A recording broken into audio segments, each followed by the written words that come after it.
we're about to be live. Oh, we're live. Hi Simon, welcome to Venture with Grace. Hey Grace, thanks for having me in the prime time. Oh my God, love. Okay, so let's start with I think so I feel like we already have this conversation before, but I wanted to put it out to the audience. So you first so you moved from I guess maybe we just start with your first career track. So you started as a finance intern, and then you have work at BCG, and then you work at Deloitte, and then now you're an investment and strategic partnership corp dev. You're on the corp dev team of SK Telecoms. Why don't we start with what were some core career lessons that you learned early on in your career that kind of shaped you into who you are today? Yeah, I would say like my career was not really linear. I was trying to do a lot of different things during like early stage of my career time.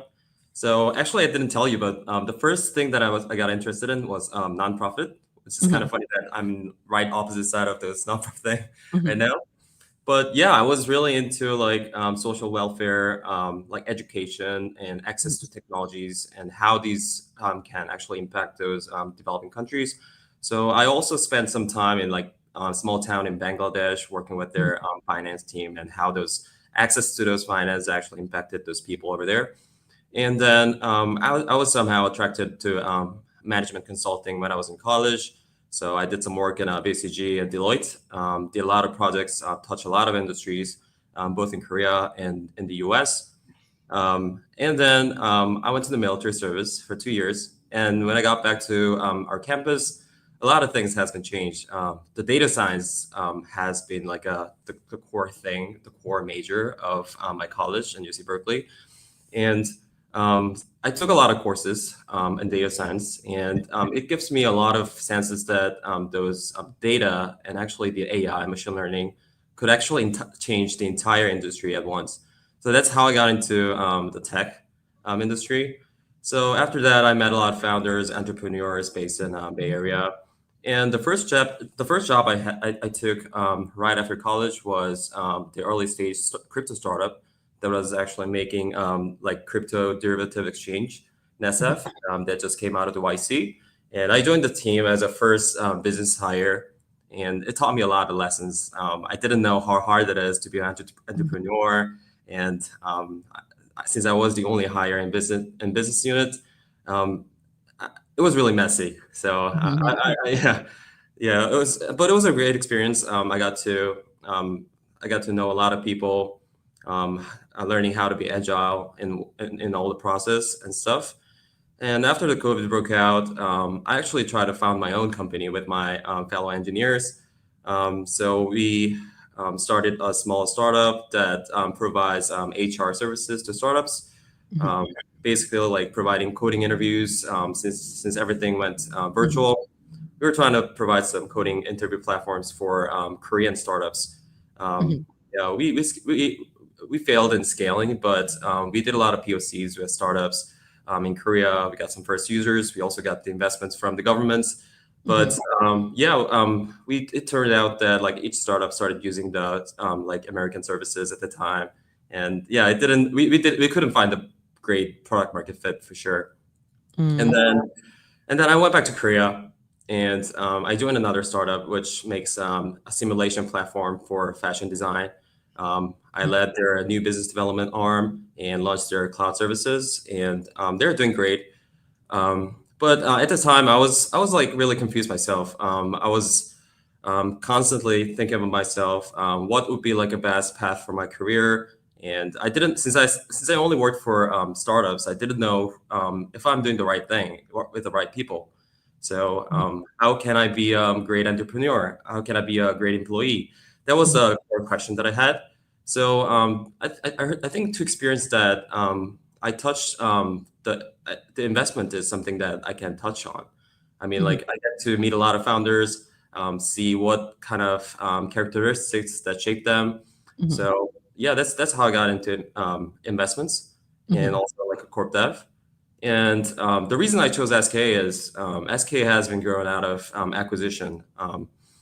SK had acquisition and investments. SK was a textile company like 56 years ago. Mhm. And it acquired telco business from government, oil and gas businesses from the government, and also it acquired Hynix, which is now an SK Hynix, Mhm. which just hit like 200 billion market cap as of yesterday. So I think it was a great, very strong, like solid player in Korea that I can experience diverse industries with diverse professionals. So yeah, that's how I got into the SK, I think. I wonder since I think like another thing I thought was like really interesting is like maybe we start with like the current SK um investments. So you have invested in some of the most like high profile companies like Anthropic, Perplexity, Lambda Labs. Why don't we start with like, what is the core vision for SK Telecom in America? And I guess like how do you evaluate the companies that you want to put investment in? Obviously, those are some of the most like iconic AI companies. How do you evaluate, as well as like, I guess also getting into the company could be fairly competitive. There's so many people across the globe are, watching these like companies growth. Um, why don't we talk about like the strategy first, and then second of all, it's like winning and picking the deals from the SK's perspective. Yeah, I think it'll be helpful if I give you some backgrounds on what SK Group is and Mhm, also what SK Telecom and SK mhm, Telecom America does in the space. mhm, So SK Group is second largest conglomerate in Korea. We're lesser known than other like conglomerates in Korea like Samsung or LG because we more focus on like B2B businesses. We don't make like TVs or cell phones. mhm, So yeah, but we mostly focus on B2B sides.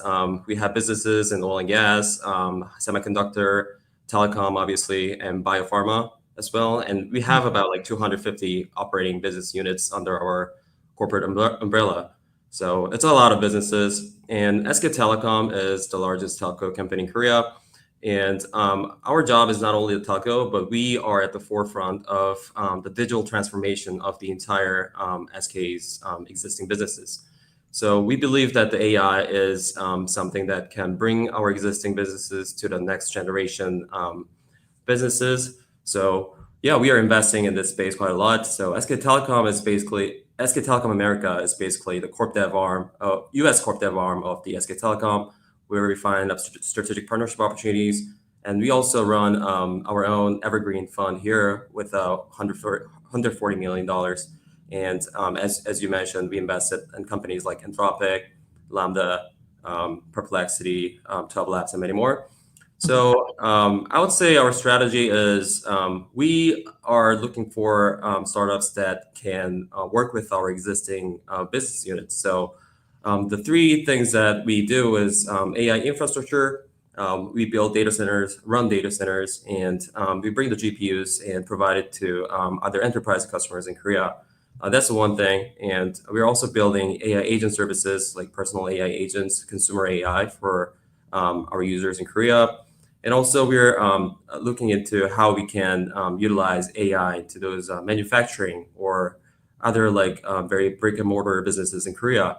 So those are like three things that we're working on, and our portfolio is actually like helping out a lot with those parts. I mean, for example, like Lambda, you're working with them to bring their GPUs into our data centers in Korea and provide the Lambda cloud to the enterprise customers over there. And for Anthropic, we're working with them quite some time, and we're developing Korean LLM models or other like a telco specific LLMs, and we're fine tuning their models to fit the needs for our customers in Korea. So I think it was a really straightforward. There has been a lot of strategic values that we can work with our portfolio companies, and yeah, I think that's more like a strategic values we see. That I think that answers your first question, and I mean the second question was more about like how we evaluate the company, right? mhm. Yeah, like diligencing it as well as like winning the deals. Yeah, I think the good thing to be like the biggest advantage of being in a corporate VC is that it's quite easier for us to win. To win the deals, yeah, for sure. Yeah, yeah. Compared Mhm, to other financial investors, yeah, we have existing businesses and we actually connect them like day one with our tech team in Korea. We mhm, have a like tech, like hundreds of tech team in Korea, And also we have like multiple business development arm in Korea. So we basically connect them along with our investments so that they can develop and make strategic partnership deals or commercial deals along with our investments. So that's something we're tapping into. So yeah, and for due diligence, we think that the best voices are coming out from the existing customers and the previous customers. So we try to approach all the customers that they have used the products and try to see what they liked about the products or what they didn't like it, why they churn using that products, and that's really helpful for us to understand like the entire dynamics of the company and the industry. And also we talk a lot to the investors as well. We have a network with CVCs like Korean CVCs, VCs over here in the US and also in Korea. And we would like to talk to them about their approach and how the founders are and what their business like plans are. And they provide a very solid views, like objective views on about the company. So yeah, we mostly focus on voices of other investors and customers mostly. Mm, I wonder, so as for like, I guess like the view for different AI companies. So for example, you mentioned about strategic partnership. Let's say if I'm one of the AI companies and I wanted to partner with SK or like, as a corp dev, like how do I first of all calculate like how much value you will actually be able to like bring to these companies, or like do people just like evaluate more from like a brand partnership perspective? I guess like how does it translate into um profit, since like I feel like all these like companies obviously they want to partner with SK for to grow their business, right? So like is there any kind of like financial forecast you have to do to demonstrate the value of like investment into like a really popular companies? And I just wonder how is like the forecasting and then the diligence process kind of look like internally for like for like a major investment like Together AI or like Anthropic. Yeah, we definitely look into the financial returns from those Mhm. partnerships. But something that we focus more on is how these investment and partnership could solve the pain points of both sides. Mhm. So, for example, like a startup has a very aspirations to the expansion into like Asian countries, not only in Korea but also in like Japan, China. And if the company is also like having a hard time securing the customers, that could be their pain points, right? And Mhm. from the SK side, our pain point is like having like a very um, you know, we need the technologies. So we Mhm. don't have the assets. We have all the businesses, but we need that technologies to bring them to make our businesses to the next level. So I think those pain points meet together, and that's where the conversations about the partnerships and the investments are coming up. Definitely, we're looking for the financial returns. We are trying to find the best companies. Anthropic was doing exceptional. I mean, we are not like looking for early stage opportunities at the moment, but more on the growth stage with a very proven track records and the use cases and stuff. So I think that leads to those solving pain points of each other actually leads to a great financial returns. For sure. I wonder, maybe we could talk about data centers, since like I feel like that's something that you may be like focusing on lately. Um, why don't we talk about like, first of all, what is the business model of a data center? And then how do you think about it from like an investment perspective? Like, are you investing in the actual standards, or are you investing in any technology or software that's kind of like help managing data center? Maybe we could start with like, what is a data center, and then, your overall views on investments. Yeah, I mean, data center has been there for quite some time. It's been Mhm. mostly it's people think about it as a real estate businesses more than like a technology itself. But SK Telecom has been operating data centers, one of the largest data center clusters for over a decade. It was, but until now, it has more focus on telco use cases. It's more of a CPUs and GPUs, and it's very small scale. It's less than like 100 megawatts in total. But things hasn't changed a lot after the ChatGPT and Gen AI, and it's surprising that South Korea is ranked number 2 in like total usage of ChatGPT after the U.S. Mhm.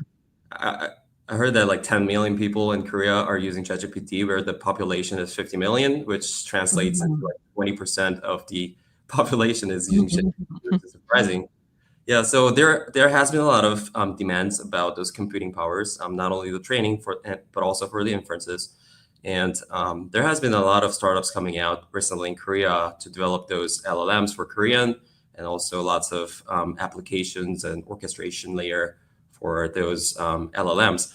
So data center basically provides all those like infrastructure that requires computing power for training and inferences.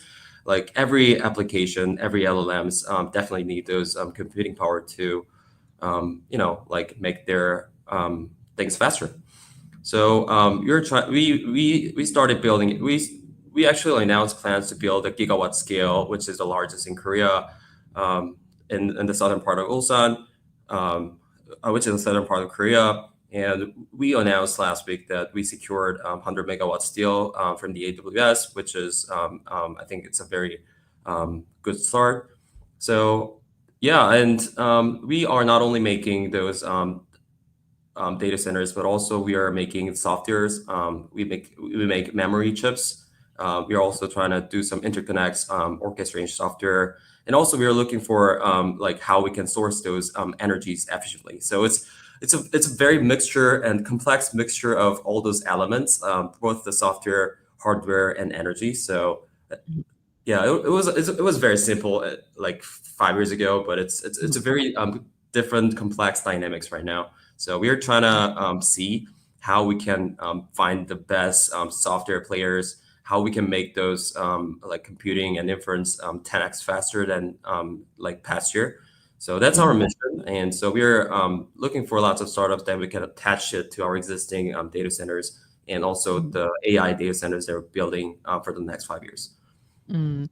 I wonder, so like I guess like what are some um I guess like interesting company that you've seen lately in the space that you feel like are building something very differentiated from the existing models and the existing infrastructure? Yeah, some companies that I'm looking into is Crusoe. They're actually Mhm. they're yeah, working a lot in this space. They're part of the construction partner with the Stargate project with OpenAI and Oracle, and they're building. They're really good at scaling fast, and they're building like modular data center and also the energy solutions um, that shorten the time for building and operating the data center. So I think it's really a matter of how fast you bring those computing power to the market. I Mhm. mean, the demand is growing really fast, but it takes if it takes like 3 4 years to build the entire data centers, no one knows like how the demand would be like for the next like couple of years. So it's a matter of how fast and how efficiently you bring that to the market. And I think Crusoe's like innovative approach and their great experiences of building and operating the modular data centers are really impressive.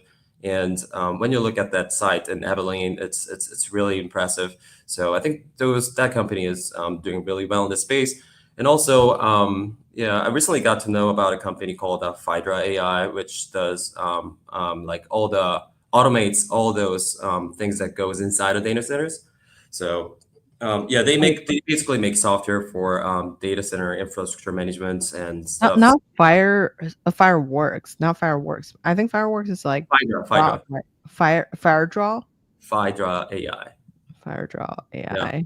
Fireworks is doing great too. So Yeah, yeah, that's doing great too. Yeah, yeah, yeah. Wait, that's very interesting. I wait, so sorry, I didn't let you finish your thoughts on the fire draw AI thing. oh yeah. So the team is coming out from the Google's data center team, and they're working with I think working with a lot of data center operators and chip makers to optimize their computing, and how those like software can enhance those computing and the inference processes. So I think they have a very innovative approach on how the software can revolutionize this data center infrastructure. Mm. I wonder, so I read about an article on like the SK website. It's about like, you guys are investing in the AI infrastructure super highway. So there is like AI data centers, GPU services, and edge computing. So we just touched upon like the AI data centers. I wonder from the GPU cloud services and edge computing. I think Crusoe is also like considered, I think, in the GPU cloud services place. But I guess like when it comes to edge computing, what are something that you guys are kind of like closely looking at, or what are something that you find very interesting? Yeah, I mean, it's still in the early stage of developing ideas, but I think some of the use cases, I think 5G technologies, edge AI, and generative AI are something that can be combined and provide a very innovative approach to the, I mean, like existing Mhm, businesses. So one thing that we can think of is, let's say there is CCTV that mhm, is monitoring the border of South Korea and North Korea. mhm, And in the past, we just monitor CCTV. It's a real time, but it doesn't provide like any like detection or any kind of. It's not. It's everything happens after you detect something, right? But mhm, it detects real time, but there's no response from the camera itself, and you cannot analyze mhm, something real time. So it's falling behind its technologies. But if we integrate those edge AI technologies, 5G technologies, and also like a Gen AI, we can put those computer vision based real time detection AI into the camera, and also we can also put like Gen AI based video understanding, video indexing models that can understand like what happens in the video like real time. For example, like what our portfolio company like TwelveLabs does. And also, if it is like connected to 5G, where it can transfer those entire data real time to the control center itself, and we can provide like a real time support and real time responses to what we monitor through the CCTV. So I think that's a great use cases for how the Edge AI, the LLMs, and the 5G technologies can be combined to solve like inherent problems in this industry as well. And also, the edge data center can be a good use cases, and it can be combined with edge devices. Like a lot of startups are looking into how they can make this like AI devices. Like a lot of them failed, but I think it's very promising, like next generation technologies. So maybe it can be linked to like AI compute in the edge, combined with those 5G technologies, and provide like actual AI devices that can like work in real time, connected to the networks, and provide like answers in real time. So yeah, I think those are like pretty much some use cases that I internally think of, not like official SK Telecom's view, but yeah. mhm.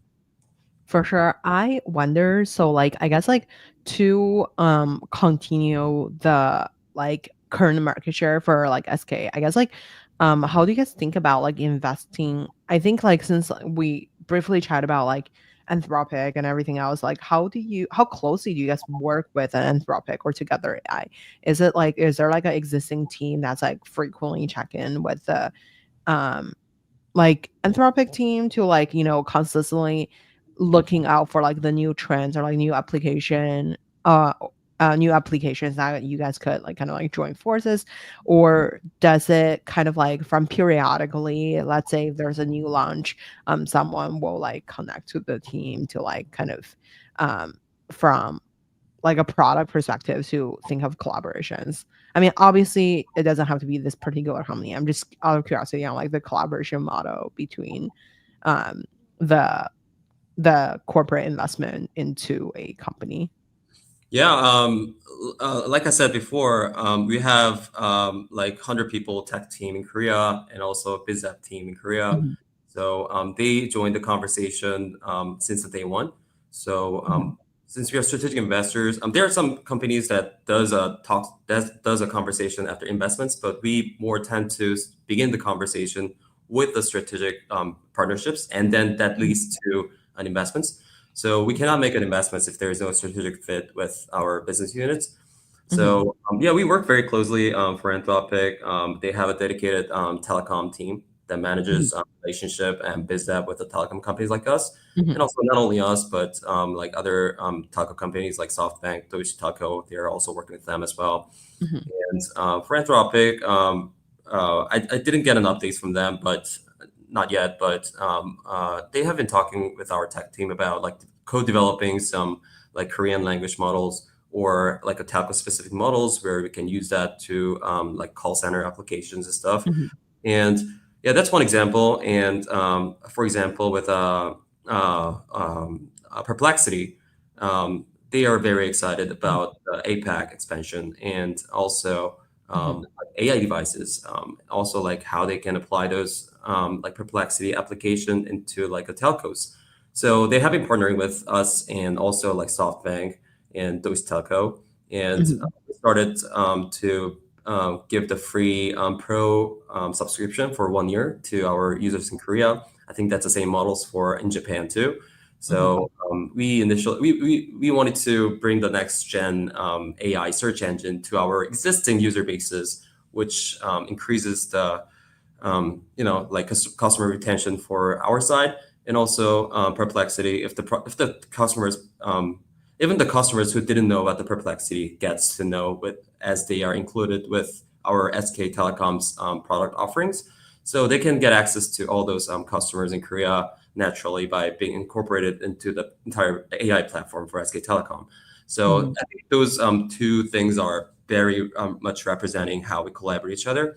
And yeah, we're also seeking how we can collaborate with other companies like TwelveLabs. They have a very outstanding video indexing understanding models, Mhm. and I mean it can be applied to a lot of things, right? Like all that we have, like broadband services, IPTV, and it can be applied to that. And for Lambda Labs, we are also bringing their GPUs into our data centers in Korea and providing GPU as a service to our enterprise customers. So that there's a that's a more direct cooperations that we are doing with Lambda Labs. So Mhm. yeah, we have a very strong strategic partnerships that we have been working on with our portfolios. I wonder for since like you guys also are looking at like I guess like wait, I have another question towards like Perplexity and Anthropic since like I feel like their product have a lot of like overlaps. What's your general vision for like a company like this? So like since I feel like nowadays like I think Anthropic can also search in real time and then there's like also the chat GPT of the world that they also can search real time from your perspective, like what do you think is like Perplexity's like edge towards these other companies that can also currently power the real-time search? Yeah, I mean, Anthropic is they make a very great LLM models for sure, and the Perplexity's core competencies are coming from how they're basically building apps, and it's a matter of how well they build it for the customers to use it, and yeah, I mean, like it's really easy to use the Perplexity in our app, right? And people have different needs. So maybe they want to use like a ChatGPT for certain tasks, and maybe they want to use like Claude for other tasks like coding. So there might be a lot of different customer demands, and like Perplexity can provide that in a real, I mean, in a one platform, right? So I think that's something that they can offer pretty well, and their UI and UX is really easy to use, not only in mobile but also in like a in web settings. So I think that's a I think and they also secure lots of customers. They have a lot of customer attractions, and they're very fast at adapting and developing their other features as well compared to other LLM model provider. So yeah, I think it's more customer focused. They are always thinking about how they can solve the problems that the customers have, in this like by providing search engines. So I think they're competing in a very different market for sure. I wonder, so like since I think I read it somewhere that you guys also invest in like AI chips, I what is what do you think is like the main things that you're paying attention to, since I feel like Nvidia is such a mega player in the chip space? What are some chips company that you find interesting, or is this like even, like I guess like how do you make sure that it's like not going, I guess like head to head with the existing current like big players? Yeah, I mean, to be Oh, transparent, we not Nvidia. I'm sorry. Like I feel like AI chips is yeah. like, is that Intel's thing? But yeah. Anyway, sorry. Yeah, we actually haven't invested in like SK Telecom haven't invested in chip companies yet, but we definitely looked into it. Mhm. Yeah, but I think it's really hard to escape from the Nvidia's like dominance for sure, because they have secured like all the pipelines, all the ecosystems, not only the hardware but also the software. But Mhm. there are different needs for others, and sometimes it is really hard to secure the GPUs from Nvidia. It can take like Mhm. years to secure their latest chips, and the needs are different from like each enterprise customers. They might need some chips that is specialized in inferences, and they might require some chips that they can implement right now in different like countries. So like all the customers have different needs, and I think there are a lot of startups who are addressing these problems. For example, like Cerebra Systems, Mhm. they're addressing to those Middle East. I mean, big corporates in the Middle East, and they make a huge wafer scale chips that is specialized in inferences, and they got a lot of great customer attractions, which focus on those inference use cases, and I think they are very strong players, and also the Tens Torrent and other players we haven't looked into, but I think it's a matter of how you bring the existing users to the new ecosystem. It's really hard, right? I mean, if you're optimized for NVIDIA's ecosystem, it's really hard to bring them to the new ecosystem. You have to learn like new coding, new structures, like new interconnects or everything. So yeah, I think it's a matter of like how you can bring them into your ecosystem, which is really hard. So, yeah, Mhm. we couldn't. We looked into lots of companies, but we didn't make a strong bets on those like one of the companies. But yeah, maybe like I think the use cases of those chips are not as diverse as we can think of at this point. But like in the future, who knows? Like there may be the needs are going to be diversified, and the demand will be like Nvidia's chip supply would increase, but it's also going to be limited.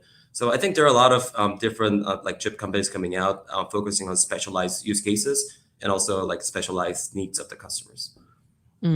I wonder, since like we just talked about Cerebrus, for like I guess like for a company like this to succeed, what's your like observation on their go-to-market strategies? And this is we briefly talk about like, so they are connecting to, Saudi Arabia and stuff like that. So like from go-to-market strategies, like for a Cerebras to exist, like what are something that you feel like they should be doing differently than currently the Nvidia um dominance in the whole ecosystem? Yeah, that's a very interesting question. I'm not a chip expert, but I'll Mhm. try to answer this question. But yeah, as I said before, I think it's all about the ecosystems and the Mhm. communities who are using those using those new chips.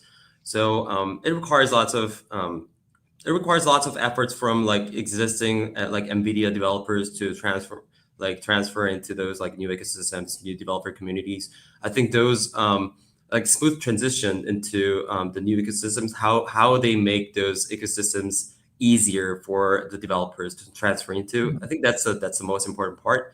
And yeah, I think they have to like they don't have to generalize their use cases. I mean, they have to diversify their use cases and get as many customers in different verticals, different industries, and show what kind of use cases that they have and how they could addressing like how could they improve the computing or inferences compared to other competitors, which they are already doing. But yeah, I think those kind of things are something that that they really need to address right now. I mean, yeah, it's really I don't even want to like try something new if I feel like comfortable using this current systems, right?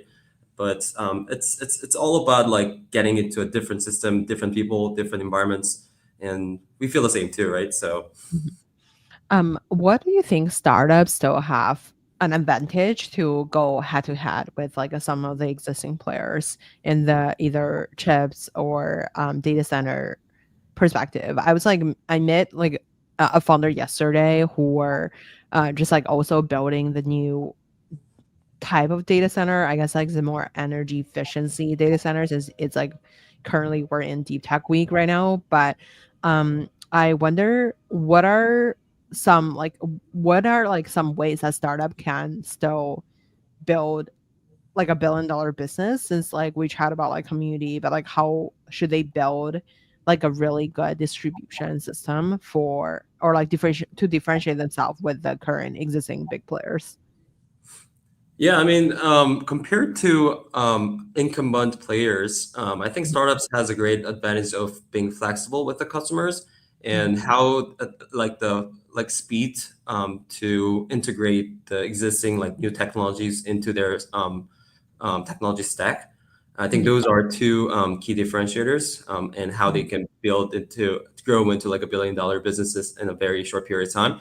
So when we talk to like existing businesses and also for Mhm. like SK, it's really hard to modify or Mhm. transform these existing like structures, right? I mean, it Mhm. requires a lot of changes into our technology stack, software, hardware stacks, and also the decision-making process is really long thing. It takes like months or years to change a small thing in Mhm. the chip for the data centers.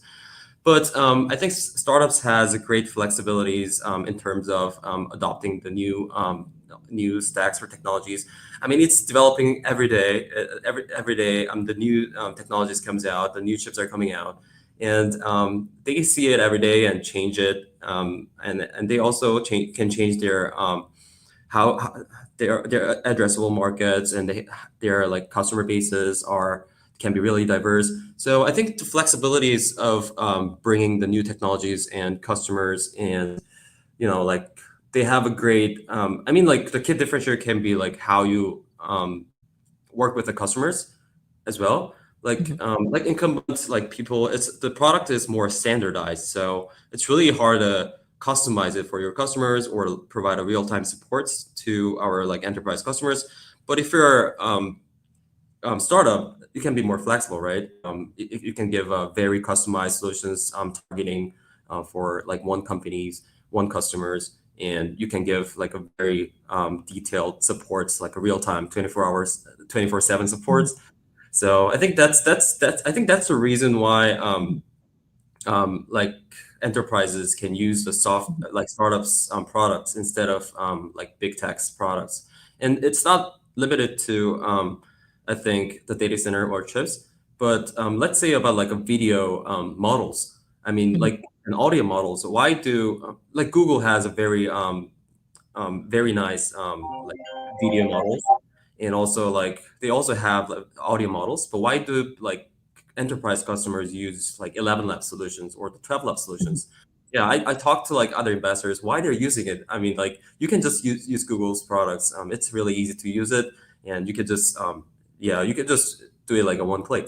But all they say is like investors say is they provide a great community support like startups is really I mean startup I mean like enterprise customers and startup customers using the startup products they want really customized solutions for their specific needs, but the big text product is more standardized.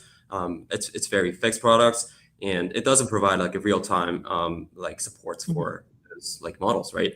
It just connects you to like enterprise customer center. But like startups like 11 Labs, 12 Labs provides real-time support, and it provides a very detailed customizations of their products Mhm.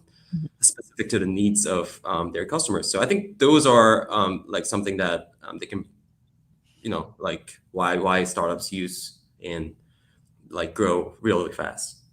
For sure. I wonder, like, when you're thinking about, um, like when I'm sure like you also encounter a lot of like earlier stage startups. How do you like what kind of like quality do you feel like um they have to scale like a really um big infrastructure? So I guess like one what I'm trying to say is like, for example, the other day I was looking at a company that does Airbnb for GPUs, or like the ones that are doing, I guess I think their tagline was like cursor for no wait, actually I think it was like Vercel for GPUs. I think it was like the tagline, but I guess like what are something that you feel like is easier to scale versus like harder, as like I don't think like there is a lot of, I'm not sure if there's a lot of people would actually to like, have GPUs for other people to like rent, right? So like I guess like if I were like seriously about building something, I may already dealing with the larger GPU providers. But if I'm like a researcher, I may not have that much money, but I may not really use the GPU. I guess like is there like an actual um scalable potential there? I guess like what are some problems or some solutions that you feel like um are currently in the ecosystem is like a problem that's worth solving at a larger scale in the either cloud computing or like data center space? I don't know if I understood your question correctly, but are you asking like, is there any like startups that like scale Uh, faster?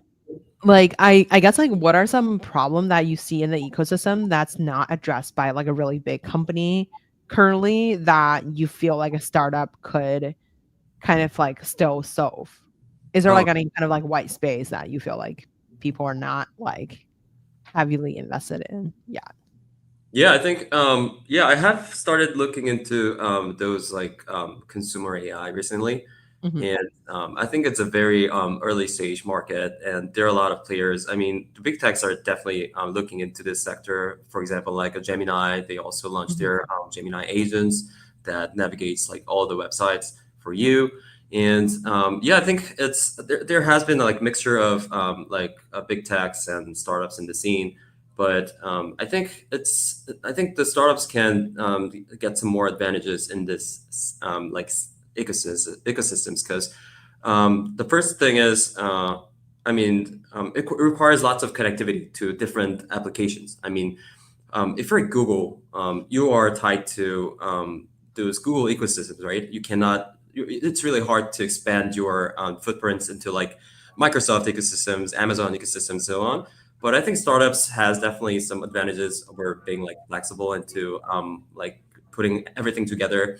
Like people will not use those consumer AI products unless if they both new and fresh, and it gives you a 10x more productivities compared to like before. So it Mhm. has to. I think that those like two conditions are like mandatory for make the people to use it. So ChatGPT was one thing. I mean, it's really fresh. It gives a new output that you haven't seen before, and it also like increases your productivity. I mean, like it took me like 10 hours to do a Mhm. research, but we can do it like 1 or 2 hours, Mhm. like 10x. So I mean, to bring that to bring that like two things together, I think startups can like very easily like see how they see like customer demand very quickly, and they can integrate with other different types of ecosystem players like big tech, and also like other APIs from the startup quite fast. So I think the consumer AI, like a personal AI agent, is some areas that startups can look into. It's a very wide space. I think it's a very fragmented market, but Mhm. I see a lot of startups who are working on that. I met the company called Utori before, and they launched their first product like 2 weeks ago, and it's really innovating. Like it tracks like into your entire journey on the websites, and if you want to find the lowest like cheapest tickets for traveling to New York, and ask your AI agents to give you notifications when the price drops Mhm. to certain levels. It tracks your entire websites, and like gives the notifications, and it asks you if and they probably can book the flight tickets for you and later. Mhm. So I think those are something very interesting and very innovative approach that like big techs haven't been touched yet. For sure. Like basically sector focused like AI that have like a new, I guess, interface from the consumer perspective. I wonder, like, in terms of like defensibility, like, what would you say will make like a consumer app actually defensible? I feel like nowadays, like, I feel like distribution is definitely very important, but all the, I guess like, uh, I guess like a lot of the consumer app could be essentially like half replaced by ChatGPT. Like, as for example, if you are using like I guess like a travel booking tool, like you mentioned, like a lot of the current existing function is based off like ChatGPT, and like I guess how do you think of like the defensibility side of things? Like, ChatGPT could launch, I don't know, chat travel or something, and then the next day it's like kind of like not existing anymore for that business. But I wonder, how do you think of like building a defensible business from the consumer side? Yeah, I think like the UI can be a very huge like moats for those Mhm, startups for sure. mhm, I mean, like we always thought about the text-based approach as like the first approach for those AI agents, but mhm, it doesn't have to be, right? I mean, like it can be mhm, like form of like videos or form of like audios, or it can be very different like modalities for sure. So I mean, like. And I think it's really very much related to the user interfaces, your user experiences. I mean, how you build and how you design those applications that suits the needs and solves the pain points of the actual customers. I think that can be a very huge defensibilities for the startups. I mean, yeah, I mean, definitely those big techs can, ChatGPT can do that too, but it's mhm, more like generalized products, and it's really hard to make a very detailed versions of ChatGPT that fits the different needs of different people. But I mean, like there can be lots of startups who like targets different needs and solves the different problems for the people. So the user interfaces that fits into like each person's or each like functions would be something that can be a huge moats for those companies for sure. Yeah, I think the UI and um, yeah, I think I mentioned before about like flexibilities and like the communities, like all the communities, like developer communities that they have, they can build on. And I think the first 10 customers are really important. mhm, So like it can give you a very good reference points on like future customers who are like thinking about like deploying their solutions.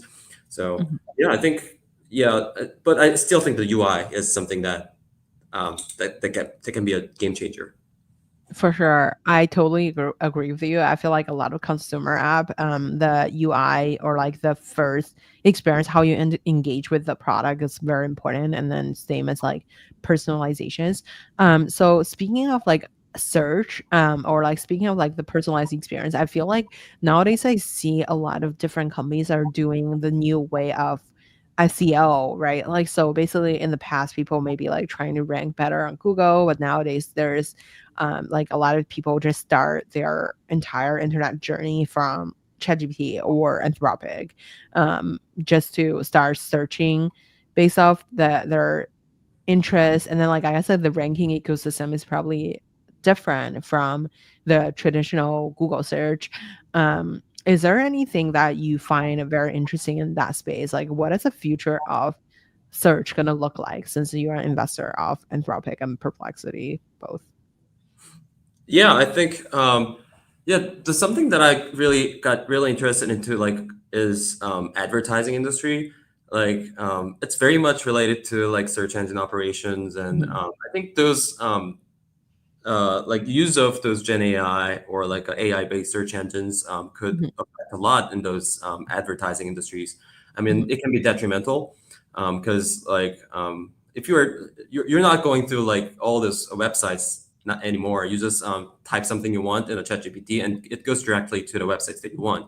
So there is no like intermediate processes where you can see all the see all the advertisements. It's basically like a department store with that connects you directly to the store not like looking at other like skipping all those like stores and department stores.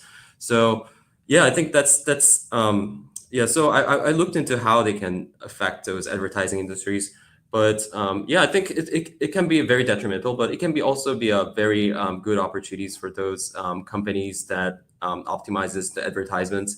I mean, the AI can optimize simply optimize those target audiences, and you don't have to waste a lot of money. You don't have to spend a lot of money doing advertising for the general public, but you can target those advertisements to the specific group of people who may have a strong interest or strong like intention to buy your products, right? I mean, yeah, I think this Gen AI will certainly change the entire dynamics of this SEOs for sure, but it will make it more efficient. Like it will direct the capitals to go into the right place so that there is no less waste in this like capital expenditures for the big corporates and the companies. And I see lots of like companies that optimizes those advertising like processes for sure. There's I met some companies in Korea as well, and also some companies like TwelveLabs can also help the processes. I mean, like understanding videos, understanding like human intentions behind the videos, and target those advertising to the right place in the right time. I think that's gonna entirely change the game for the SEOs too.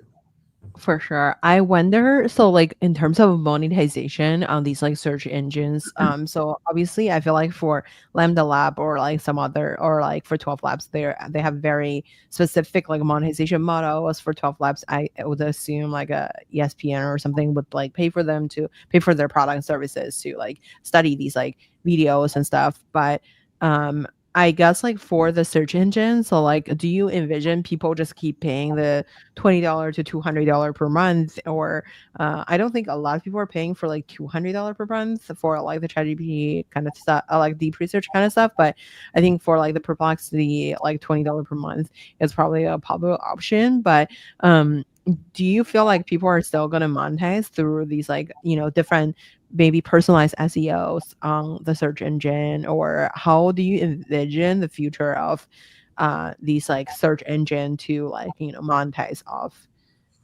their existing traffic? Yeah, I mean, have you used the $200 version of the ChatGPT? Oh, I do use the $200 chat gpt. Yeah, I I mean, do. it gives a totally different experience. I mean, like I enjoy like talking to the ChatGPT a lot, Yeah. and I just yeah, it's simply not like I'm not using it for like search engines, but it gives me like it helps me like a brainstorming on like everyday Mhm. stuff. I mean, like planning for a trip or like which areas in AI that I should look into. Yeah, Mhm. it's more like a person that I'm debating with, not like a simple like search engine that just gives you an answer for the inputs. Mhm. So yeah, I think there should be needs for that in not only in professional industries but also for like everyday tasks as well.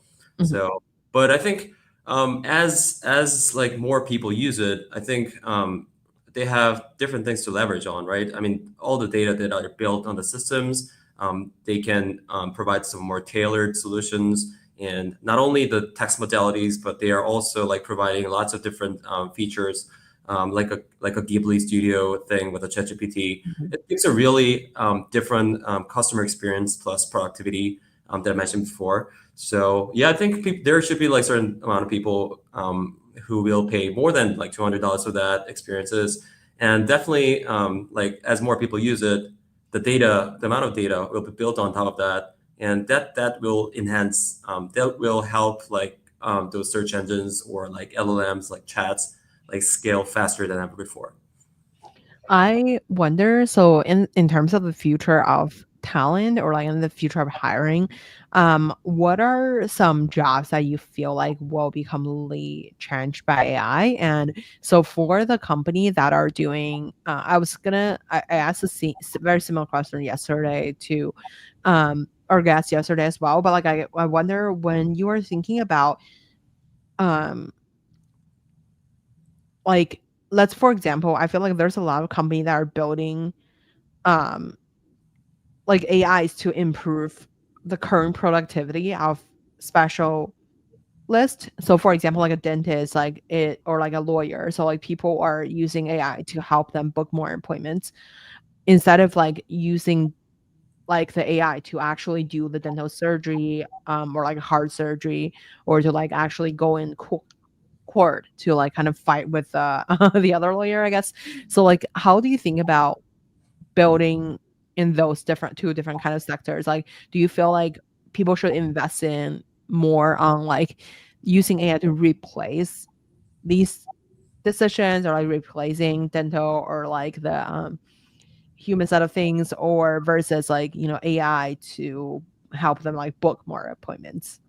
Yeah, I think I don't think those AI will replace like incumbents at this point, but I think it will definitely help and expedite those like processes, right? I mean, like for lawyers, it will help them to expedite their like processes for dealing with their customers, and also it will like help them searching for other like past cases and stuff. So I think it will help them a lot. But one thing that will change, for sure, is they will definitely look for. They'll put down how much you can use AI into their qualifications for sure. So yeah, I mean, like if so, in my case, like if you're working in SK, if you're spending like 10 hours putting down some like investment notes, and Mhm, it's gonna fall behind with others who are using like AI tools for that, right? So mhm, I think those are definitely gonna be like qualifications for like using AI will be a very standardized qualifications of to find people who are good at working, but I don't think it's gonna replace. And also, like I haven't looked into those like manufacturing sites and how the mhm, AI can apply to the manufacturing, and maybe like if humanoids can replace those like human labor in the first place. But most of the solutions these days are focused on how to make the life of those engineers or the labor workers easier rather than to replace them. So there has been a lot of initiatives from the startups to change those very old style traditional hardware engineering into like a next level. So there has been a lot of advancements into a software side, right? A lot of like Cursor is one, and like IDEs or the APIs that all made the life of the software developers easier. But what about the hardwares? There has been a lot of developments in the hardware. There is no standardized like things. There is, but it's very limited and compared to like software. mhm, And like simulation is very important in those like hardware engineering, but it still takes like 20, 30 hours to do the simulations, whether and it delays like the entire like manufacturing and product development cycle. mhm, So yeah, I think there are a lot of AI agents who are helping those like engineering processes and like labor processes, but it will not like replace the engineers who have a very like yeah, they have a great experience in like on sites, and they have like 20, 30 years experience, and we cannot replace their like mindsets and everything. But definitely AI agents and AI itself will help expedite those processes for sure. for sure. I want to be mindful of the time. Maybe we'll wrap with a quick 1 minute fire on. What's your favorite book?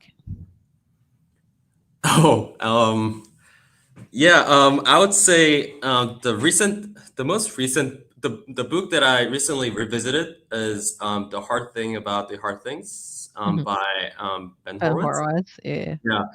Yeah, I read it like a couple of years ago, and I revisited it like a couple of weeks ago. And I mean, like I always my dream was to be a founder myself since a long time ago. I think it's really yeah, I just wanted to be yeah, the best operator, the best executioner of the startups myself.